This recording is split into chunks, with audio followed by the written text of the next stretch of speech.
La photographie en toutes lettres, c'est le nom de l'exposition de la collection de photographies de la banque Neuflize OBC. Elle se dévoile pour la première fois au sein de la Maison européenne de la photographie et je suis ravie d'être en compagnie de Caroline Stein. Bonjour. Bonjour. Vous êtes responsable du mécénat et conservatrice de la collection au sein de Neuflize OBC. Merci beaucoup d'être avec nous.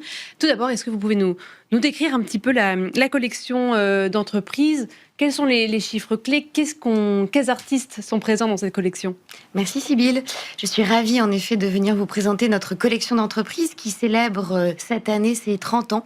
30 ans d'engagement auprès des arts visuels et des artistes donc, avec des acquisitions qui ont commencé au début des années 90 pour se structurer sous la forme d'une collection d'entreprises dédiée aux portraits, aux identités, aux figures humaines et qui aujourd'hui réunit plus de 1000 pièces à son catalogue et 390 artistes.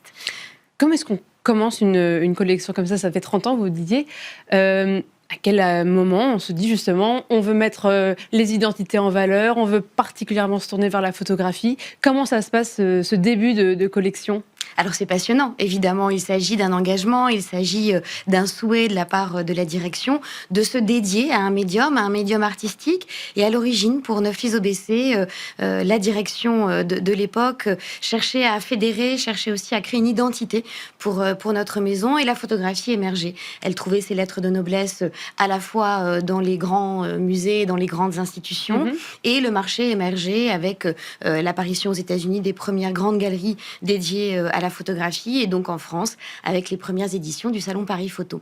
Donc autour de ce médium se sont réunis un certain nombre à la fois de valeurs mais aussi d'un contexte et une conjoncture favorable pour que Neuflize OBC puisse engager donc une première salve d'acquisitions qui deviennent aujourd'hui une collection incontournable.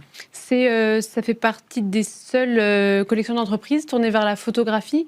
J'en connais pas beaucoup d'autres. C'est vrai que d'habitude, c'est tout médium confondu. Oui, alors c'est vrai que principalement, c'est souvent le cas. C'est plutôt un mélange entre les jeunes talents, la création contemporaine, la peinture, la sculpture. Mais chez Neuflize OBC, en effet, nous avons cette spécificité. Et c'est ce rapport unique, finalement, à la photographie et à la vidéo, puisque notre collection comprend aussi de l'image fixe en fait. Et l'image animée, tout à fait. On est autour de la polarité de l'image avec un grand I. Et c'est d'ailleurs autour d'un abécédaire que nous avons construit notre exposition. Et justement, donc, cette année, on fête les 200 ans de la photographie. C'était un événement important pour vous. Vous avez voulu vous saisir de cet événement pour mettre particulièrement en avant votre collection ? En effet, c'était l'occasion pour nous de pouvoir valoriser notre fonds d'entreprise, nos engagements de manière générale, puisque cette collection d'entreprise est un outil pour nous, mais aussi évidemment un ensemble pour nos bureaux, notre siège parisien, nos agences en région, mais aussi l'occasion de prêter beaucoup dans le monde institutionnel, auprès des centres d'art, d'un certain nombre de festivals, puisque on ouvre vraiment le fonds. Mais également, avec notre fondation d'entreprise, nous soutenons un certain nombre de programmes de valorisation, pour faire rayonner les arts visuels, pour les programmes pédagogiques, pour des actions éducatives, pour des propos aussi autour du patrimoine et de la transmission. Donc, il est vrai que notre collection est vraiment ancrée autour de cette histoire de la photographie qu'on célèbre aujourd'hui.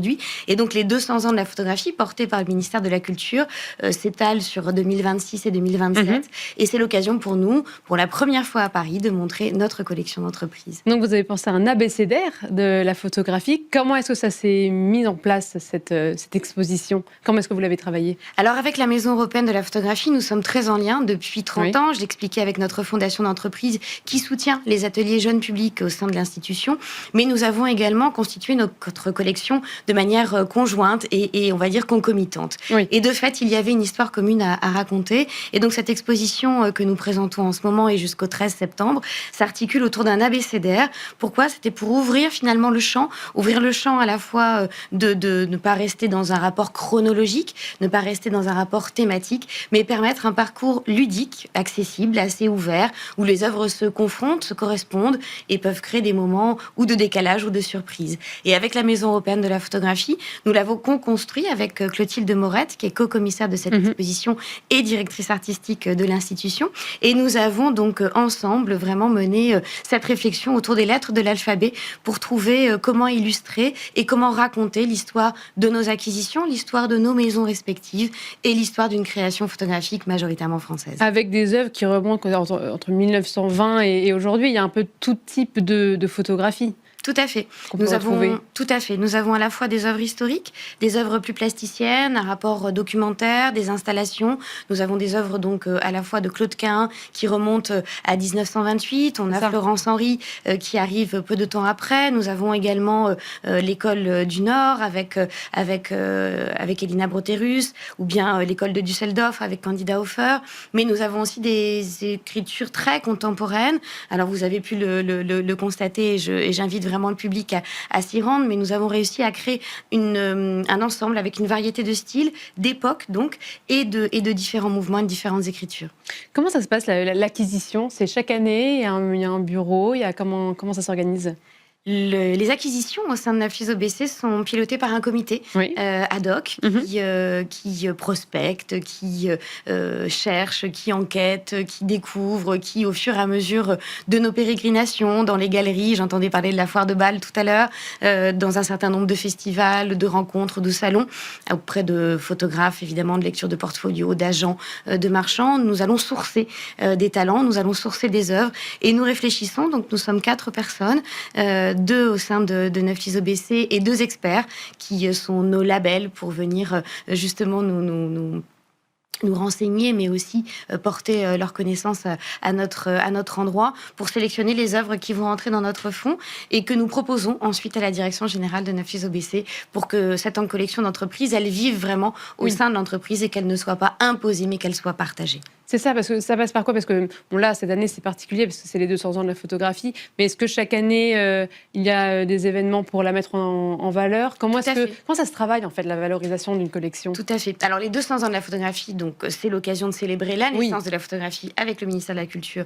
pour rappeler, c'est Nicéphore Niepce qui a créé donc, la première plaque photographique entre 1826 et 1827, selon les historiens. C'est pourquoi on a un programme qui s'étale sur 2 ans. Et dans le cadre de ces célébrations, évidemment, donc, nous avons cette exposition. Il y en aura beaucoup d'autres partout en France, des moments de rencontres dans les médiathèques, dans les bibliothèques, des moments de publication, des moments de conférences, des moments aussi évidemment de rencontres et de partage à différents endroits de la convivialité et des institutions. Et nous avons à cœur depuis plus de 30 ans maintenant d'entretenir à la fois cette dynamique et ces dispositifs finalement de rencontres, à la fois pour nos publics internes, nos publics externes, donc nos clients, nos partenaires, nos collaborateurs.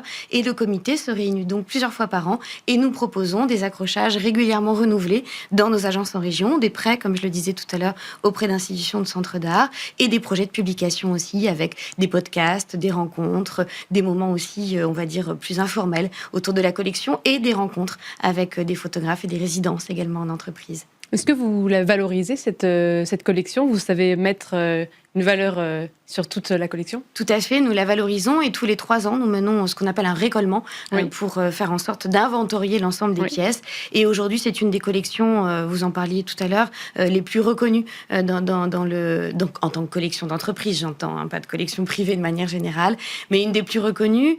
En tant que banque privée, nous gardons les chiffres par devers nous, mais privés, exactement. Mais c'est une collection qui aujourd'hui a quelques pièces maîtresses. On parlait de notre grand chef-d'œuvre de Claude Cahun, mais également des grandes signatures comme Bernard Plossu, comme Odji Kéré qui va faire l'objet d'une exposition prochainement, Malik Sidibé, Sophie Ristel-Hubert, qui sont des artistes dont la cote a énormément monté depuis quelques temps. Donc c'est vrai qu'on a aujourd'hui une collection qui se valorise particulièrement bien. Merci beaucoup, Caroline Stan. Vous êtes responsable du mécénat, conservatrice de la collection au sein de la banque privée Naflys OBC. Merci beaucoup de nous avoir présenté cette collection et cette exposition qui a lieu donc à la Maison européenne de la photographie. Et merci à vous toutes et tous de nous avoir suivis. C'était Arrêt Marché.